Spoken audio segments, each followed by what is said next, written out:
5 minutes. Merci Monsieur le Président, Madame la Ministre, Monsieur le rapporteur, mes chers collègues. S'il est au monde une propriété sacrée, s'il est quelque chose qui puisse appartenir à l'homme, n'est-ce pas ce que l'homme crée entre le ciel et la terre, ce qui n'a de racine que dans l'intelligence et qui fleurit dans tous les cœurs?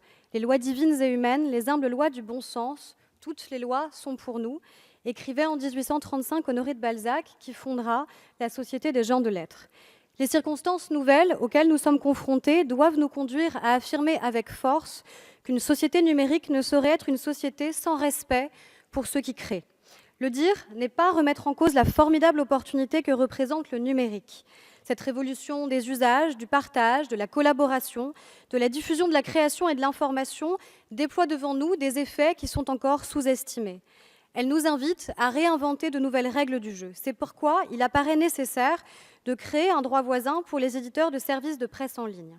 La presse d'information couvre aujourd'hui près de 90% de la population française de plus de 15 ans. Elle représente une audience mensuelle de 46,6 millions de lecteurs. Mais dans le même temps, l'utilisation des plateformes et notamment des réseaux sociaux comme porte d'entrée vers l'information s'est clairement banalisée. Les réseaux sont à l'origine de 45% des clics vers les grands sites d'information.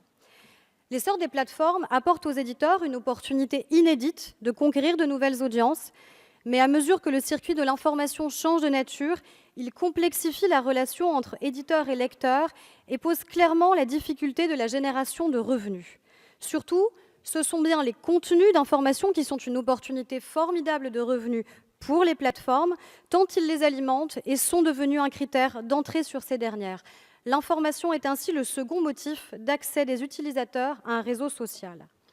Et la fabrique de l'information a un coût. La gratuité est un mythe, comme l'ont rappelé les 9 présidents d'agences de presse en Europe. À un bout de la chaîne, remplir la mission d'informer le public coûte beaucoup d'argent, et à l'autre, le consommateur de cette information vaut de l'or pour qui valorise cette audience par des recettes publicitaires. Entre les deux, écrivent-ils, certains ont gagné et d'autres beaucoup perdu.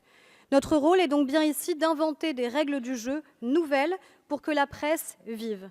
Qui d'autre que la presse libre et indépendante permet de rendre compte de ce qui se passe actuellement en Syrie ou au Yémen? Qui d'autre peut couvrir une campagne électorale sans volonté d'ingérence? Qui d'autre écrit, montre, filme, photographie, donne à voir et livre des clés de lecture pour décrypter l'actualité? La presse a pour cela besoin de ressources propres. L'irruption d'acteurs majeurs du numérique a largement démontré que le marché publicitaire n'est pas extensible indéfiniment. Entre 2006 et 2016, cela a été rappelé, le chiffre d'affaires global est resté stable, mais la presse a connu un effondrement de 53% de ses recettes. Les grands acteurs du numérique captant, eux, en 2016, 68% du marché publicitaire digital. Le risque de disparition par étouffement des éditeurs de presse devient bel et bien réel. Ce sont tous les investissements réalisés par la presse dans la production de contenu et la garantie de leur indépendance qui seraient alors menacés. C'est pour cela que la Commission européenne a proposé, dans le cadre de la révision de la directive, que les États membres confèrent aux éditeurs de publications de presse des droits voisins pour l'utilisation numérique de leurs publications de presse. Cette protection existe déjà depuis 1993 pour le cinéma, la musique ou l'audiovisuel. La création d'un droit voisin garantira 3 bénéfices. Le premier, protéger les contenus de presse.